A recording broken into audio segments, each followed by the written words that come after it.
So I borrowed this Xenon machine to try to see if I can get my replacement Squawk and Talk board to work in it.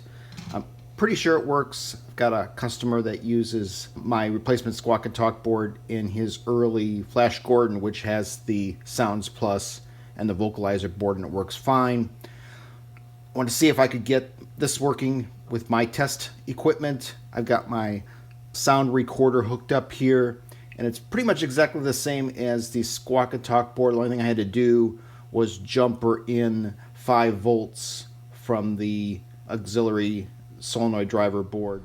So now I've got my sound tester board attached in so that I can figure out the sound map for the Sounds Plus Vocalizer board.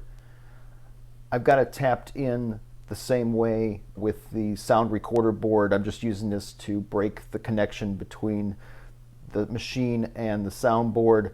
I've got S1 through S4 sound commands broken out and the sound interrupt so that I can feed those 5 wires from my Arduino Uno. I've got a blue wire here, which is the ground, so I can make the grounds the same.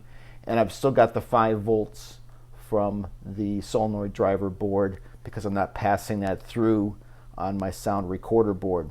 I've got the speaker off board here so that I can record that. So I've got a bunch of them recorded now, and I found some odd things about Xenon. I know there's a lot of sounds, and it looks like they're using the same command and just changing the sounds using the same command. Here's one that's 237. I think this one is the one used for the background sound. Every time you play it, it's a different note. Just repeating the same one over and over again, you can hear the notes change. There's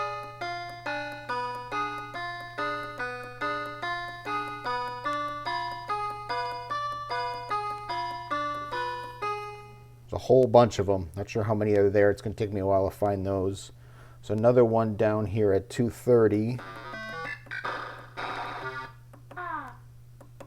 Changes. It's the ow command, and it's going back and forth between the female voice and the male voice.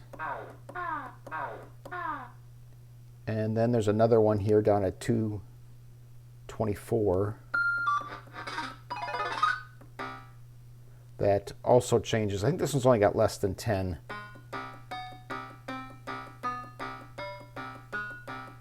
This one might be a background sound too. I think it is. It reminds me of the background.